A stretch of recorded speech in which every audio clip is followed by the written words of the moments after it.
I'm Carmen Clemparens, joined by Mason Clark, and it looks like our players are ready to kick things off. Who you got, bud? For like who's gonna win? Is that what you're asking? Yeah. I'm gonna pick the leyline player. Oh yeah. Anytime someone says pre-game effects, you do in fact have to hand it to them. So Yeah. we see Leyline on the side of Meagher, and then Demestrio kicks it off with a Ragavan. Yeah, and I think one of the interesting things too is like we've seen Ragavan fluctuate a lot. Gavin here only has 3 Ragavans in the Zoo deck, while we're playing the full 4 here in Energy, which was not always the case recently. We've seen as low as like 1 or 2. And Joe with a little bit of a slower start, or excuse me, Gavin with a bit of a slower start, just a tap land on one screams Scion to me. Yeah, this is one of the interesting parts of this deck when it comes to Domain Zoo is you sometimes have to have these awkward starts when it comes to your mana base on the tap lands. And so you kind of build your deck to have some good ones and the ability to kind of do that. But you also are resigning yourself to like, well, if I don't have the ley line, I want to make sure my mana works. So I just kind of skip turn 1. Sure. Which is not something you really expect from Modern. But Right. it's like, it's not the end of the world as long as we have something really good to do on turn 2. And luckily, Gavin's deck has a bunch of those. As we do see Ragavan connect, hit another Ragavan. It's probably not going to Legend Rule that one and get a treasure. Right. Sometimes maybe you want a little bit of vigilance, but especially whenever your opponent has cards that have escape, you probably don't want to expose another possible card to go to the graveyard. Yep. Yeah, I guess by that argument, maybe Joe wants the Legend Rule his Ragavan. Well, if Ragavan is never going to the graveyard, none of this matters. That's Joe's fair. just going to have a runaway, as we see Windswept Heath maybe get sacrificed. Yeah, this is interesting to me. Joe tanking on here makes you think that we might have something like a Seasoned Pyro in hand. And it's like, do I want to play this to 3, get some creatures, and lose that raw card, right, and turn some of my spells into tokens? Or do I want to do something like a Johnny Goblin Bombardment, and plus like maybe a 1-drop with this turn? Because you do have this big lead, but something big typically comes down turn 2. And with the Leyline, if it's Scion, it's going to be very large and very hard to kill. Right, something that's quietly very hard about these Boros decks. Obviously, it's strong that they have a bunch of 1-mana cards in them, but you do have to play them in the right order, which I know sounds a little goofy, but there is a lot of technical play to be had in this deck. Definitely, yeah, and especially in matchups like this where you have to think about, like, okay, can I beat either of these? Right. If so, like, if you can't, whatever, just do the best you can. Yeah, sure. But if I could beat Kavu and I could beat Draco down A or B, which one can I actually beat more effectively? And, like, what does the rest of my hand say? And those little decisions matter a ton. I know that, like, that sounds pedantic. It's not. These are things that separate the greats. And we're seeing 3 mana. Yeah, Seasoned Pyro. Ooh. Still got it. From the rafters, man. Couldn't see that. That's They're lucky I'm over here. I'm in this part of the room. Yeah, literally, normally I just say this is why I'm in the booth, but, honestly, I do have – I got to give you that one. This is why they put me in the booth, so the others get the invite. Otherwise, I'm out there. I'm fiending. Losing's like dying. I am competing. Oh, yeah. Okay. All right. I'm chill. I'm chill Okay, now. I got my one. Okay. And I'll All never right. predict we again. We beat our chest out in the streets. It's fine. We did it. This is Pyromancer Resolve. This felt like what Joe was tanking about before, but now really figuring out 1/1s versus spells. Yeah, I almost wonder if Joe was incentivized by the judge, like, you need to make a play. And so Joe's like, okay, I'm going to play the Pyro, and now the trigger's in the stack, and we're figuring it out. As it looks like Galvanic Discharge and a land was discarded. Yep. Okay, just really trying to get out ahead. This is kind of bread and butter Ragavan on the play draw. All right, back over to Gavin with, a basic actually feels pretty nice. Yeah. Whenever you have the ley line. Definitely. And this is, okay, Gavin's passing immediately. We started to tap 1 mana. It's got to be the Doorkeeper Thrall, right? Yeah, it's going to be a Doorkeeper Thrower or possibly like a Leyline Binding because we started to tap a mana immediately. Okay. But there's no Draco. I mean, I think if you had Draco here, you'd probably slam. And we're taking the damage. Okay. Monkey hits an Arid Mesa. That one's going to chill in exile. And I think what you were saying there about Doorkeeper Thrall, remember this is open deck list. It makes a lot of sense. If you had like Doorkeeper Thrall, some interaction in a Flage, that's pretty interesting. And then, like, okay, maybe I'm supposed to play this. Well, maybe I wait. You maybe play another Pyro, I get you. Or you play something better. Maybe I'm binding it into this Flage, kill your Ragavan, something like that would be pretty interesting, as Guide of Souls is the play here.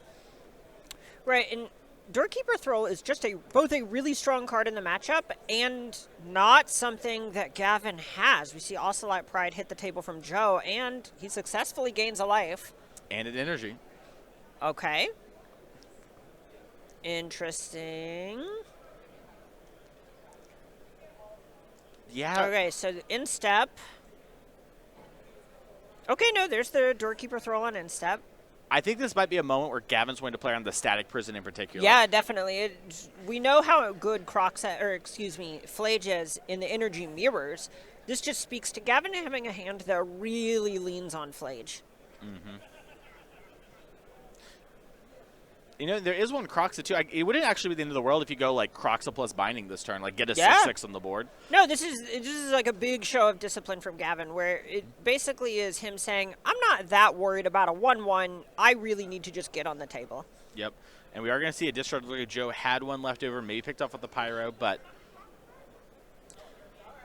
All right, so there's a bit of life. I assume we have a cat on the way. Yeah, cat plus City's Blessing from the cat, so we get the extra treasure as well. We're figuring out our cat token situation right now. But yeah, now we have the 4 energy, which means the guide's triggered. It's getting tough. Meow. Yeah, and... All right, Arena of Glory, Flage. This is something. Yeah, I mean, this is kind of nice, but it is sort of like, if there's a Goblin Bombardment, you know, that's going to be all she wrote. It really matters here, does Joe have another thing? If Joe just kind of attacks, passes, winnable game. If not, we got anything, it's going to be a lot tougher. Right, this is a spot where Joe is representing 10 points of damage on the table at the moment, so with that Goblin Bombardment would be exact lethal. I love exact lethal. Why waste? Right, literally. Go next. Yeah. GG's. And we're seeing Joe count it up here real quick.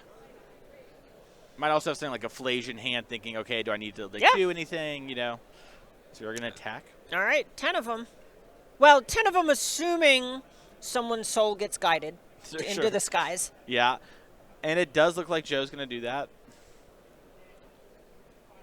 Okay, and it's the Guide of Souls itself that gets bigger. I like this in the face of something like Flage. Yep. Down to 6. Monkey hits another fetch land. And yeah, Joe has Seasoned Pyro. Oh, is this the draw 2 Pyromancer? This is exactly what we were talking about going into the match. It is. Yeah, and what I like about Seasoned Pyromancer in this deck, too, is when you're playing low-resource games or you're kind of out of things, it, like, catches you back up, where a card like Failed Mirror Breaker might be stronger in some other contexts or like at parity, but it does require you to have something kind of going on. And with Seasoned Pyromancer, even if you're ahead, it's like, well, it's like a draw 2 or whatever, that's fine. You know, it's pretty good. It doesn't have the copying effect, but in the spots like this, it's just so incredible.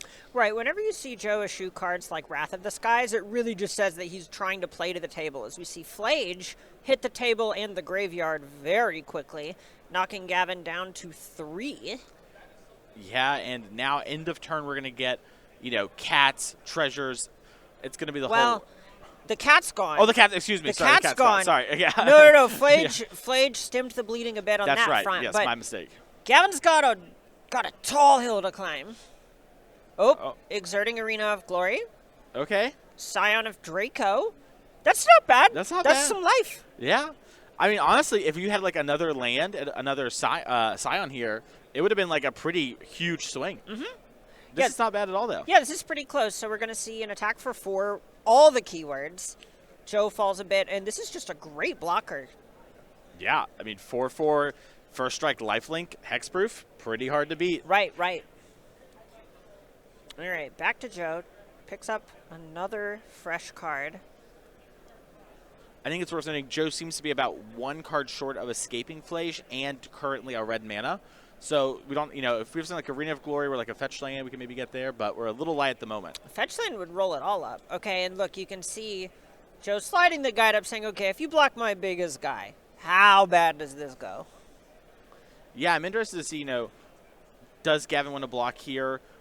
You know, the Ragavan means there would be mana, right, for the Flage. So it's tough. I think if Joe jumps something other than Guide of Souls, one of the 1/1s specifically, I think this would be exact lethal. I think it would come across for 11, but it's so hard to tell. It definitely is. And, you know, Joe's going to be wanting to play around those, like, Leyline Bindings, Lightning Bolts, those kind of cards. There is a lot of interaction here right now. Right, exactly. Yeah. The 1 mana is not a... Oh, and you can see Gavin says, beginning of combat. Whoa.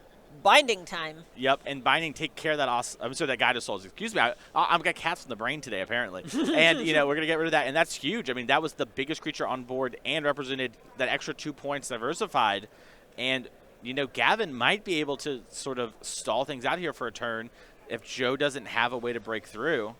Really interesting on if Joe is still attacking here. It looks like he's thinking about it.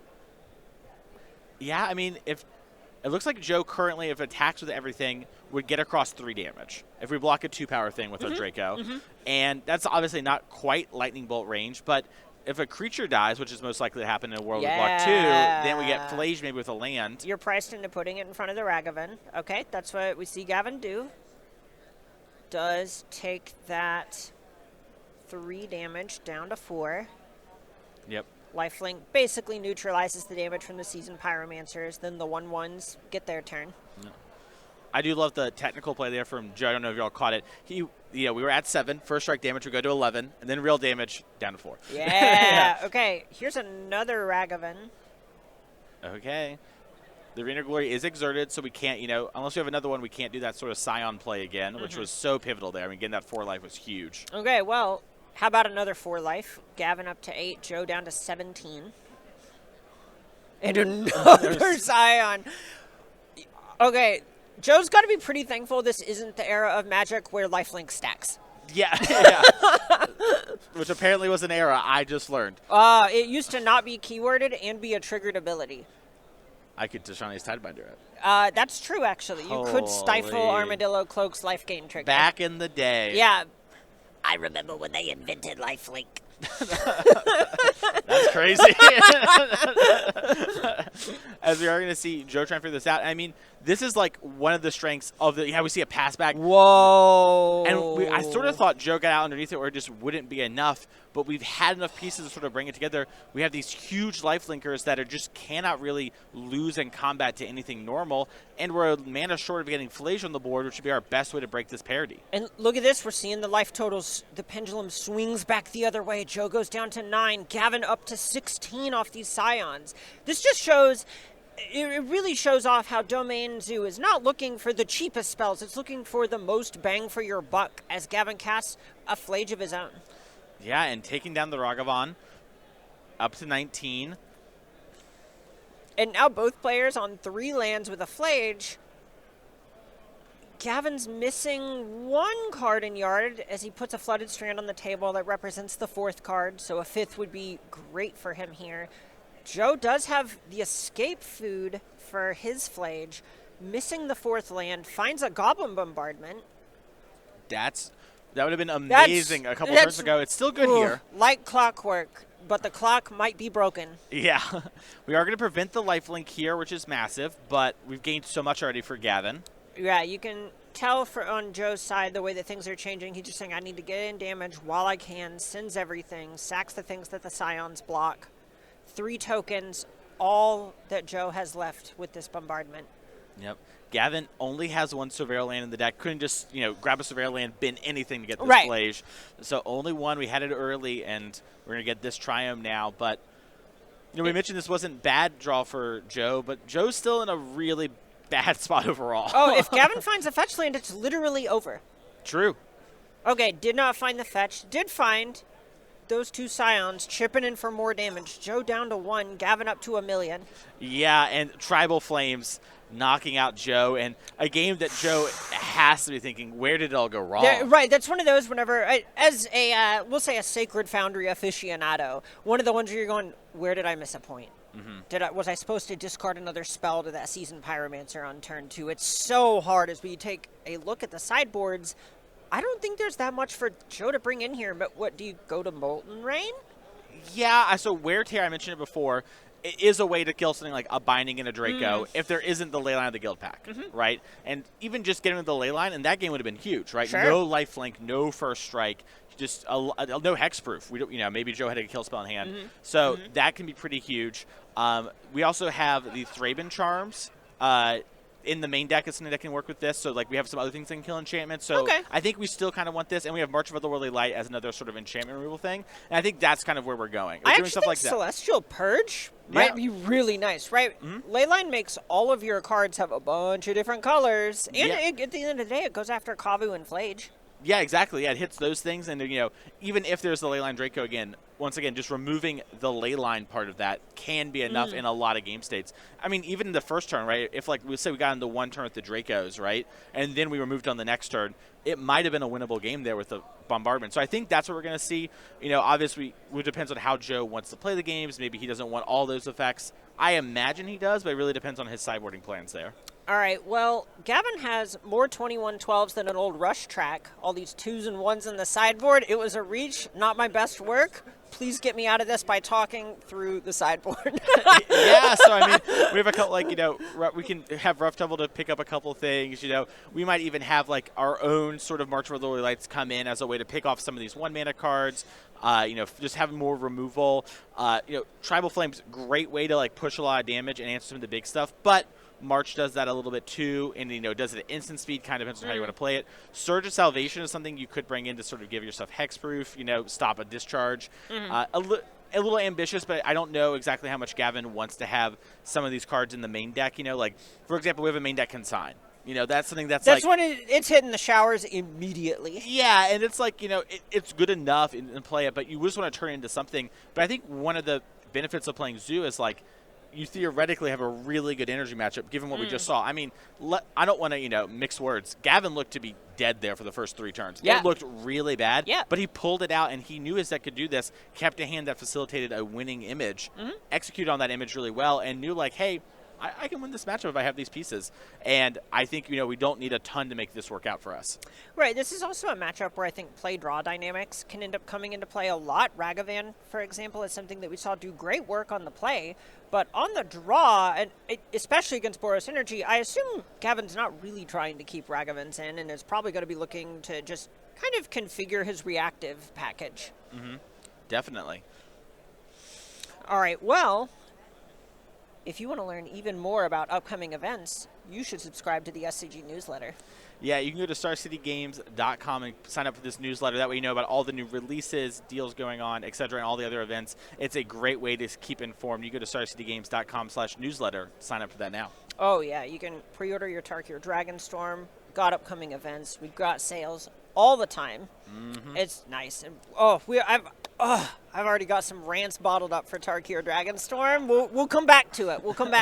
But yeah, I saw Jim and Corey talking about the mocks between rounds. We saw that a little bit. Yeah, the Dragon mocks. That's an all-time banger, and it was pretty exciting. And it looks like Joe maybe wants to hear about it as he's getting up for a second. Yeah, right.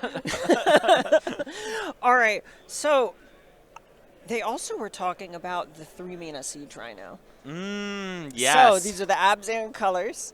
Little smaller Siege Rhino, 3/4 trample. When it enters, drain your opponent for 2. Yeah. I need your take. Is this stronger or weaker than Siege Rhino? This is one of the biggest debates internally we had. Yeah, so I was meaning to ask. I feel like I remember, Jerry Thompson worked on this set, and then I think talked about it in the future. I feel like this was the original Siege Rhino, or something close to that. And it's interesting to me because typically... So the original concept Tarkir. The original concept, excuse me, yeah. The original idea for Siege Rhino was very close to this shape. I remember it gained a mana. I can't remember if it was always 3. I feel like it was 2. And so that's interesting to me because they thought back then that maybe we need to change it. Obviously, that card ended up being very strong in its standard format. Yeah. And historically, I would err towards a mana less for, 1 less of these things is a deal I kind of normally want to take. Yes. It depends a lot on, like, the removal and, like, specifically standard, right? It relies a lot on, like, removal, the sizing, and the mana. Because if I can consistently go Llanowar Elf into Skirmishing Rhino, I like to be on that side of things. But if my mana can't, consistently facilitate that, maybe I want to be, more on the side of Siege Rhino being stronger. So I think the context matters a lot. I personally think that I would take Siege Rhino in the average standard environment. Damn, I thought you were going to say Skirmish Rhino, and I was so ready to fight you and say Siege Rhino. Yeah, I think just, it's the idea is like you plot me into a random format, a random standard format. I feel like Siege Rhino is a little bit better. Just the sizing matters a lot. Games go a little longer, and getting that little extra oomph is nice. But I will say for formats like, Pioneer or whatever, where, there's some, like, blinking type stuff going on. This one has, I think, a much better home if the mana can facilitate it. We've seen, the Yorion, Esper Pixie stuff. Maybe there's like an Abzani world of that, right? Where being a little mana cheaper matters a lot more in those kind of worlds. So I'm definitely excited by this card. It's one of the ones I think is super interesting, and I'm excited to see what players do with it. And, honestly, Skirmish Rhino versus Siege Rhino, I think, is kind of emblematic of the dichotomy in the matchup we're currently watching, right? Would you rather have efficiency or just material impact? Because Siege Rhino, back in its heyday, was the kind of card where you saw it prop up control decks and aggro decks, where it was just your best card at kind of closing out the game, because normally a green-white-ish aggro deck isn't really going to have burn spells in it. But on the other side of things, a control deck doesn't normally get a 4-mana, 5 toughness, enters the battlefield, gains some life blocker. So it's just, so much of it is whether you're trying to link into some of those synergies that you were talking about with Pixie, with Yorion, and so on, or if you just kind of want to have this one card that you're happy to draw all 4 copies of every game and ride them to victory. Definitely, yeah. And also, it's sort of like, it depends too on what's going on. I maybe want that with Skirmishing Rhino. I don't know all the dragons from Turkey. And so it might be a world where it's like, this is like worse Siege Rhino or whatever, but like I still want it. You know what I mean? Right. Like if I could play Siege Rhino, I might play that. But unless it's going to be in the set, which you don't know yet, the previews aren't done, I'm going to guess it's not. I can't play Siege Rhino, so it doesn't matter that it's worse Siege Rhino, right? Like, Like, okay, it's worse Siege Rhino. If I could play Siege Rhino, then I would. I can't. I'm going to look at Skirmishing Rhino. It's the tool I have. Yeah, that was a lesson I learned way back when, Theros first came out. When Stormbreath Dragon was previewed, I went, oh, this is so much worse than Thundermaw Hellkite. Why would I ever play with this card? And my best friend at the time, Jake, he just told me, well, you can't play with Thundermaw Hellkite. That card's rotating, so... Yeah. I don't know, you're going to play with Stormbreath Dragon if that's what you want to do. Yeah. Like, you might not like that card compared to that card. And in Cube Draft, sure, do your thing or whatever. But, in Standard, you have the cards you have. Yeah. Right? And so, once I don't want to harp on it too much, but it's just like, we have this Rhino. Okay. So. Well, let's see if efficiency or impact is going to end up winning out in the day. We're going to head back down to the feature match as our players are resolving mulligans for Game 2. We have Gavin there on the bottom, Domain Zoo, picked up the first game, just riding Scion of Draco, basically Baneslayer Angel style, all the way to the finish line against Joe Demestrio's Boros Energy deck, which came out of the gates pretty fast, but couldn't quite find the last couple of cards he needed. I think he got Gavin all the way down to, what was it, 2, 3? Yeah, it was like in bolt range. We were very low. Right. So, yeah, I mean, Joe did not have a perfect draw by any means, but had a really – one of those draws where it's like you're on the play, would you take this in the dark? You'd be like, yeah, any matchup. Yeah. Let alone the one where they skip turn 1 most of the time. And it's so interesting because you look at Joe's list, 4 Galvanic Discharge, 1 Lightning Bolt. We saw that Joe had multiple discharges that game. That's the kind of thing where you think, Galvanic Discharge is just better, Lightning Bolt is better at killing creatures. We just saw the job that it is not better at. Yeah, I mean, I think it's fair to say Galvanic Discharge gives it a run for its money. Or Definitely. No. Yeah, I mean, very strong I players are playing 4 Galvanic Discharge, 1 Bolt, but there are very real trade-offs. Yeah, I know. I agree with what you're saying. I just wanted to back you up there that, it doesn't go face, Bolt does. Yes. Right? And, that is a big difference. You cannot win the game, via, a top deck with nothing else going on, Discharge. Sometimes you can grow your Guide of Souls. It does an impression, right? This little shock. But for the most part, yeah, it's, just not a thing that kills somebody, and that matters. Okay. Players drawing their first 7s. I'm going to be expecting Joe to really need to come out of the gates fast here because Gavin just goes so far over the top of him. Yeah. It looks like Joe does have a Ragavan in hand, which is sort of one of the best ways to do that. I mean, it sure looked good at the beginning of last game, but Gavin has the turn 0 ley line again. It's a great start. Also, one of the things we didn't get to see a bunch of is just how much it helps protect your life total. Yes. Too, right? Not having to fetch shock. That mattered a lot. Yeah, I mean, like we talked about, we were at bolt range on our life total. You fetch shock, that's a bolt. All right, well, fetch shock, that's a Ragavan from Joe, and just one of those fetch lands from Gavin. This is basically what we've come to expect from Zoo. Probably not having a turn 1 play, but wow, all the turns after that.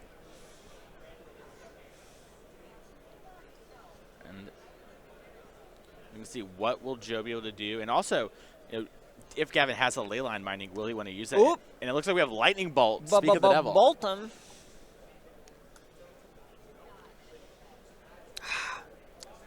1-drops are dying to lightning bolt. Modern's healing. That's right. Lightning bolt's not weak. Oof. That's one of the ones where every time I'm thinking about trading out some of my spare copies of cards, I think I have 16 or 17 lightning bolts. I can't part with any of them. It's just one of my favorite. Not those. All right. Not those. What's your favorite bolt? What's my favorite bolt? I have some of the Japanese 4th edition ones. Those are nice. That are I got them from a friend who passed away about a decade ago, and they're some of my most prized possessions. They're like if my house was in flames, I would run and get these lightning bolts type of deal. Fair. And it looks like Joe's going to run again and answer this Leyline of the Guild pack after fetching here. Love doing it at sorcery speed like this because it cuts off the Scion of Draco turn on too. Yep. All right, Ocelot Pride, the follow-up from Joe. Also, huge note here, the fetch land's tapped because we used the bolt.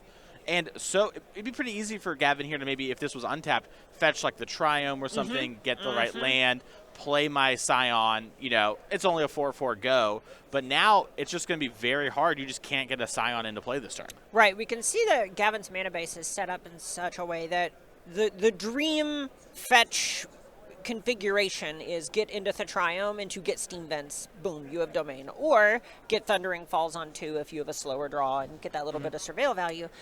But that's not what's going on here. Yeah, and Gavin's really tanking. I wonder if that was maybe the plan, and now, you know, bolting the Ragavan, a solid play, don't get me wrong. But, you know, actions have consequences. All right, and Wooded Foothills has a pass from Gavin. Back to Joe. And looks like Gavin's going to get in with the Ocelot Pride. All right, we're fetching. All right. Gavin down to, at most, 18. I have a feeling it'll be a bit lower unless we see a basic mountain or plains fetched up here. Yeah, I'm curious. Gavin wanted to do both of them right away. Maybe it's like a Doorkeeper Thrall situation. All right, it looks like it's a Temple Garden Blood Crypt situation. No blue source, notably. Yeah. That is missing from Domain. Some of the blue cards, probably the ones that Gavin's sideboarding out. Doorkeeper Thrall.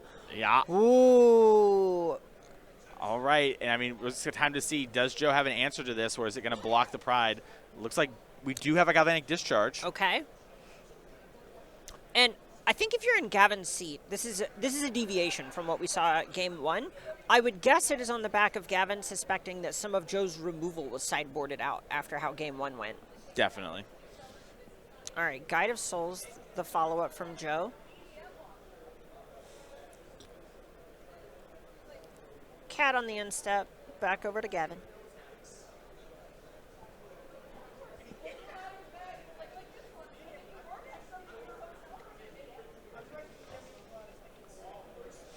Looks like Gavin's trying to figure out, what can I do to stabilize this game? It hasn't quite gone the way I'd love to. Right, and so many modern decks just have their own sort of fundamental turn. We used to always talk about, oh, turn 4 is the fundamental turn of Modern. I think each deck sort of plays at its own pace, where they have their own turns that are the hard ones. So Arena of Glory comes down for Gavin. 3 mana Flage, just sort of a development turn, going after Ocelot Pride.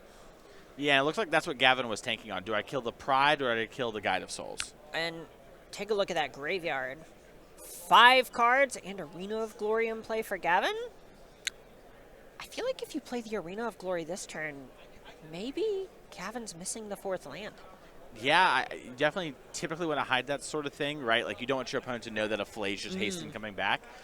And so I have to agree. I think that makes a ton of sense. We'll have to see as Ragavan gets dashed. Dashing young pirate.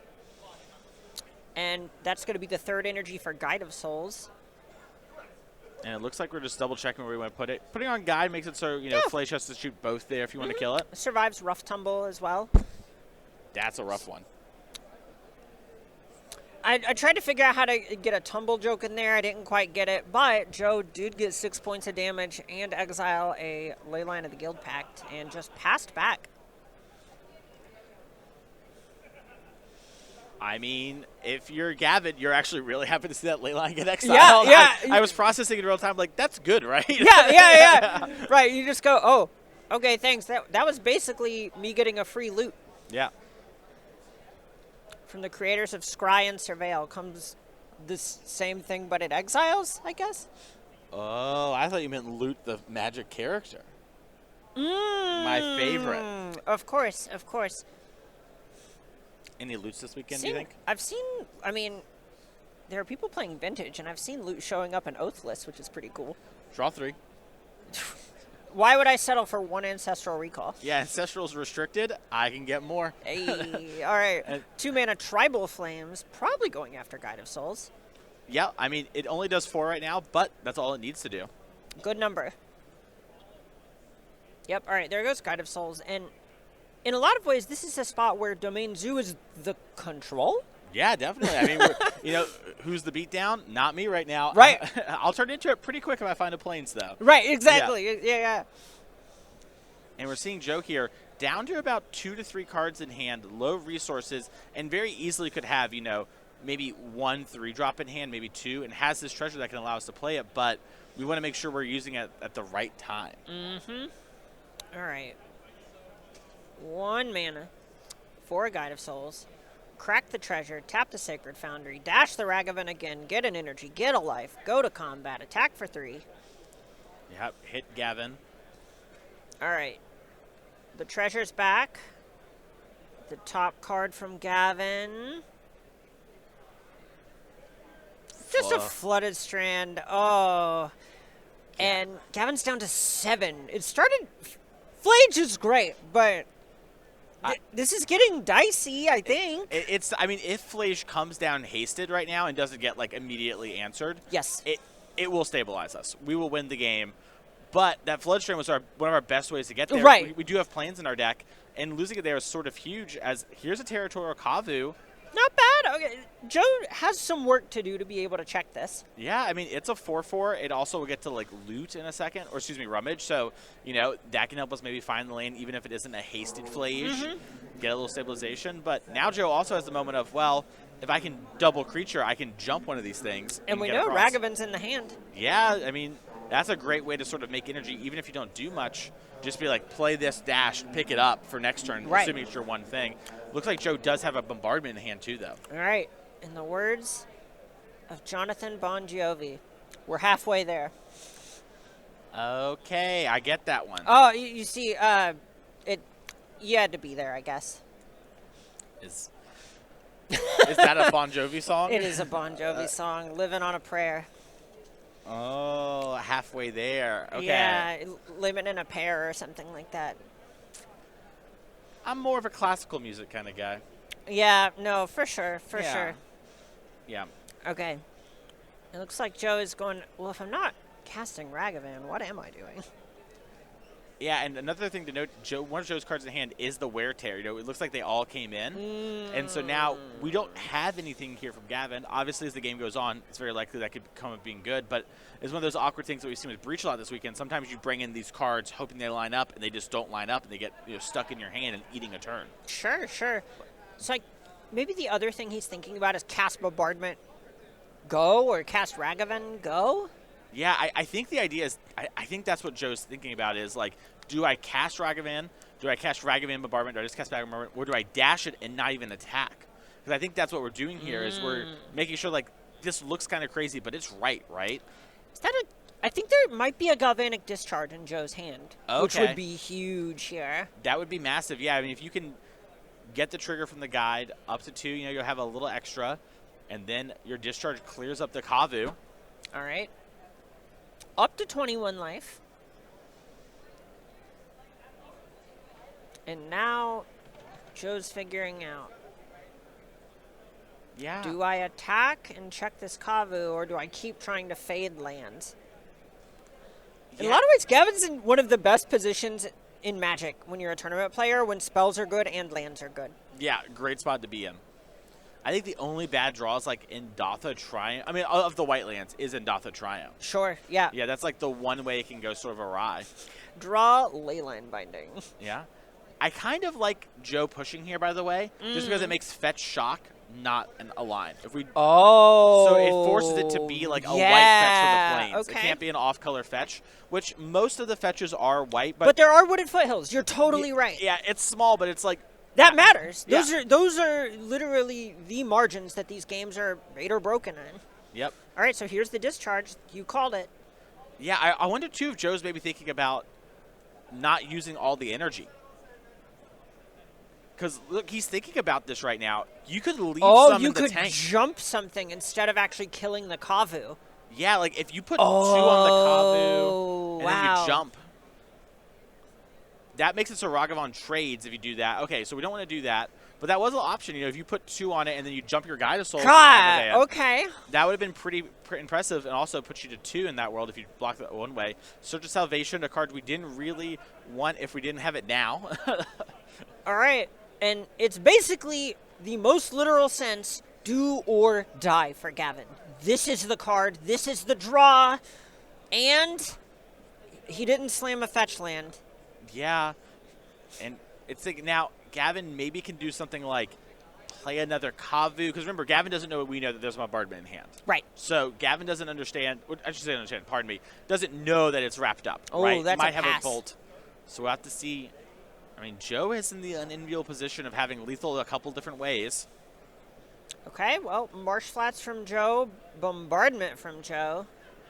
Okay. And remember, Leyline Binding isn't on fully, so it's going to take 2 mana for that. All right. Marsh Flats gets cracked.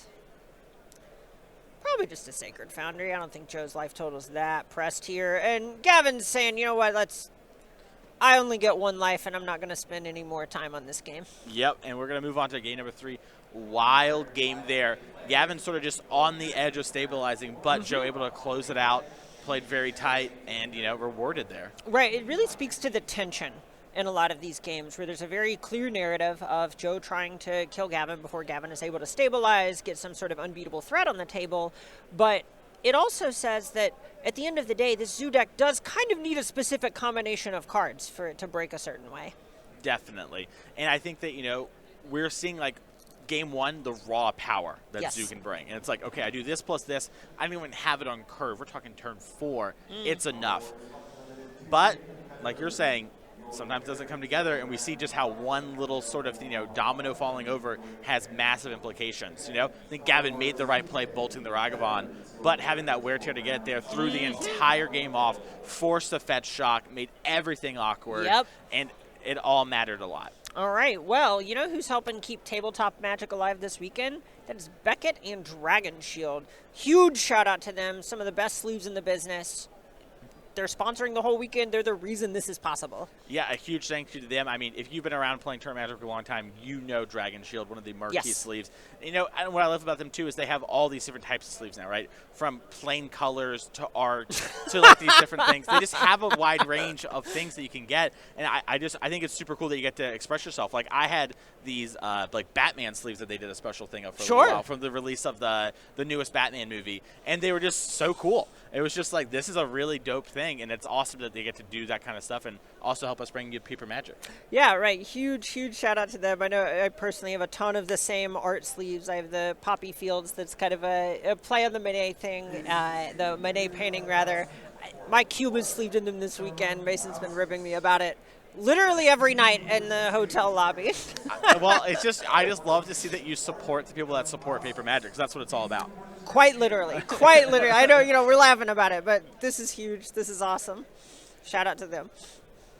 Yep.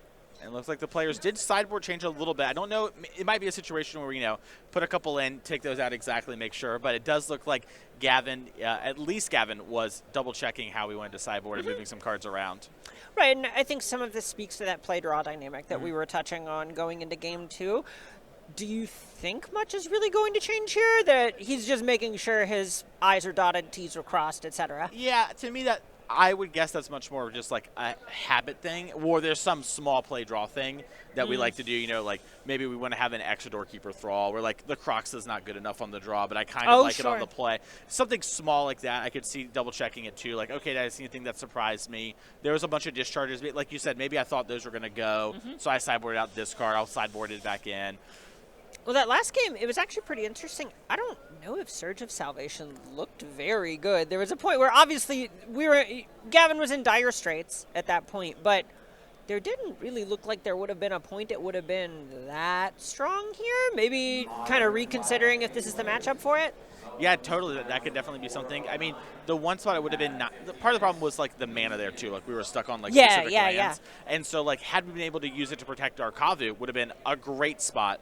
But that also this deck has that issue, right, of needing specific colors and specific lands at specific times, and that awkwardness makes sometimes cards that are situational, like these marginal upgrades, a little worse. So I could definitely see us doing that. I would also see on the play versus the draw, maybe you want to have this Surge as a way to like on turn 1 protect your ley line from like a that wear would tear. have been huge last game. Yeah, exactly. And then maybe on the play, we don't actually want that. We want to be using our mana a bit more. So I could see something like that, where maybe being like, okay, I'm going to get the Draco down. It doesn't really matter if this dies on your turn 2. Yeah, buddy, trade that. I'll hit you for 4. Go. Oh, is that Stubborn Denial in Gavin's hand?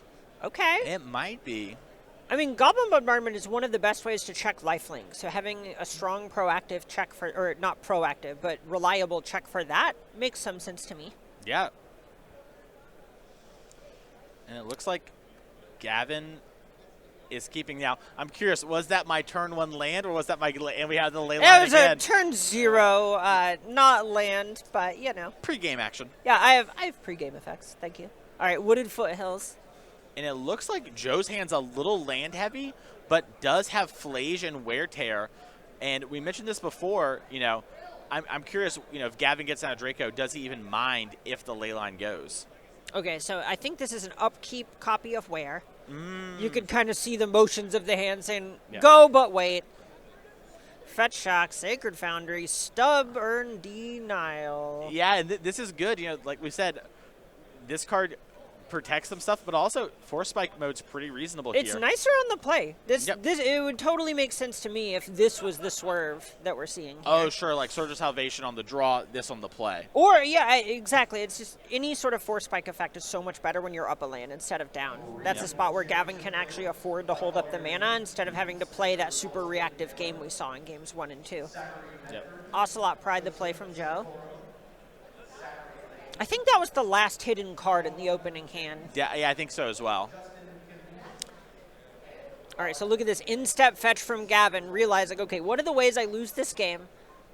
Is my ley line gets blown up, and I don't really have protection anymore, so let's go ahead and get Thundering Falls instead of maybe having to pay life later. Yep. Or is this a sign of weakness? I think it's kind of a sign of, like, strength. You Oh, know, interesting. It's just sort of like, I could use this Surveil later in the game, because I don't really need it right now. My mana's working, right? And I'm tapping out is actually my best chance for my opponent to kill the ley line. Sure. So I really don't kind of care. I kind of just want to make sure that this, you know, the train keeps going. That's how I'm interpreting this. That's a good call out. That's a good call out. All right. Liked what he saw on top, though. That's a sign of strength. Bad news for Joe, unless Gavin isn't thinking very hard. That's your best hope. Hey, listen, I've watched these players play 2 games with Gavin changing his play throughout the match. If there's anything I've seen him do, it's have a think. Yeah, Gavin's been playing very well, and you know that was sort of Joe's out, is that hopes that Gavin made a little oopsie, and looks like Draco's going in for the kill. Yeah, as we hit in for 4 with lifelink. Arena of Glory coming down to haste it up too, just in case Sign of Draco needed more keywords. Well, you know, it was lacking a little. And yeah, we saw this in game 1 be such a huge beating for Joe. And here it is in game 2 in sort of a worse position than we were in game 1. This is tough to beat from this point. This is, that's an untargetable Scion. So even if you go after the ley line, it's a 4/4 flyer. Big.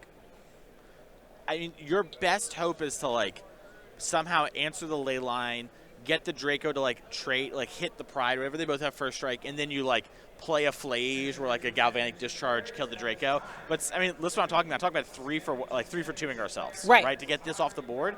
Joe only has like a couple of cards in hand, and we know from the mulligan that there was 4 lands in hand at the start of turn 1. So even if we drew 1, we just can't have so many spells and keep it going. Okay, well, Joe's trying to find some action. Fetches up an Elegant Parlor on instep. Does not like what he sees. We're seeing a red card hit the graveyard. Yeah, I would not be surprised to see it's one of the Galvanic Discharges there. Totally. And it looks like Joe's going to fetch pretty quickly. Oh, is this going to be a put Flage in my graveyard, drain you for 3? I think it might have to be. That's one of those few ways Sometimes you'll say something's a site for sore eyes. Sometimes it's a site that causes sore eyes. That's deep. Ish. It's early. It's early. I changed the bar for the person that I'm talking to about that, so. I think that was me. No, it was a compliment. But like in a good way. In a good way. Chill. Everyone's having fun here. As we do see the Flage come down, deal the 3. And, you know, this is one of the few ways you could maybe actually stabilize the game, is if you're able to, like, barely live long enough, the Flage will gain you 3, you'll lose 4. So you're losing 1 in the exchange, right? And if you could somehow keep your life total up enough, that would be good. As it looks like we're actually going to leyline binding the Flage as to prevent an escape.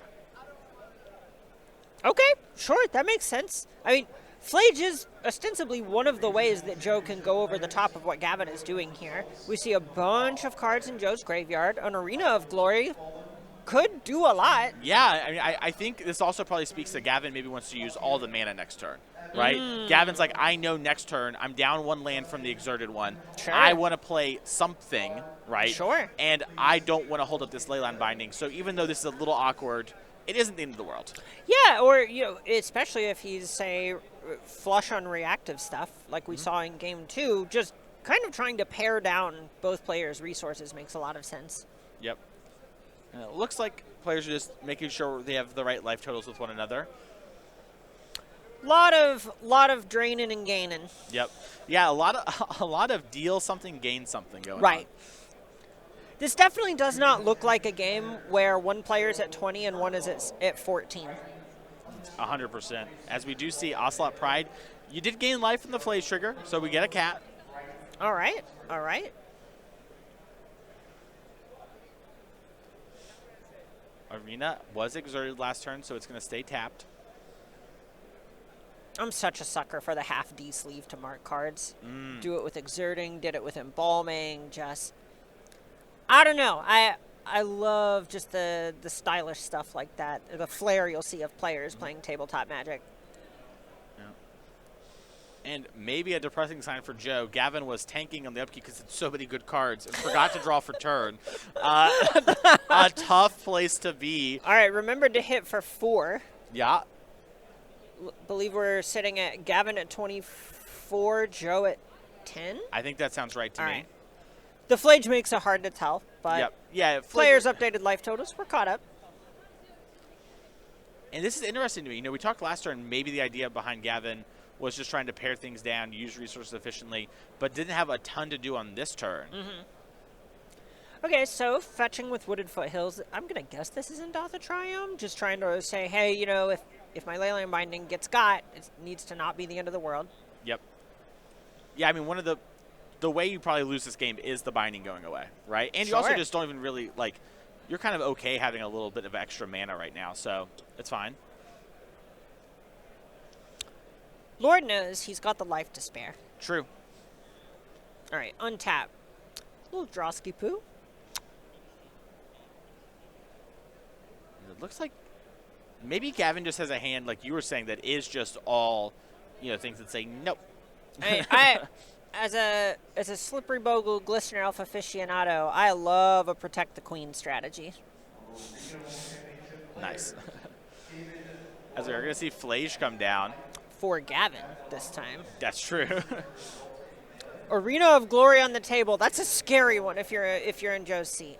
Yeah, and I like this play from Gavin here too. Could have gone face with Joe, but is like, hey, I'm in such a good spot. Let me just kill this pride, because once again, if things are going to go sideways, this is how I'm going to lose. Yes. Let me put you in the worst position possible. And that worst position is just so good still for Gavin. All right. Big draw step from Joe. There's a land. There's Goblin Bombardment and pass. Not a lot going on. Gavin takes a draw. Just attacks. Yeah. Okay. Still a couple cards short of escaping that Flage with the Arena. Yeah, one of the awkward parts of this deck is sometimes your removal spells don't go to the graveyard. As we do see a bolt, and that's going to do it. Gavin Meagher up to 3-0 with Domain Zoo.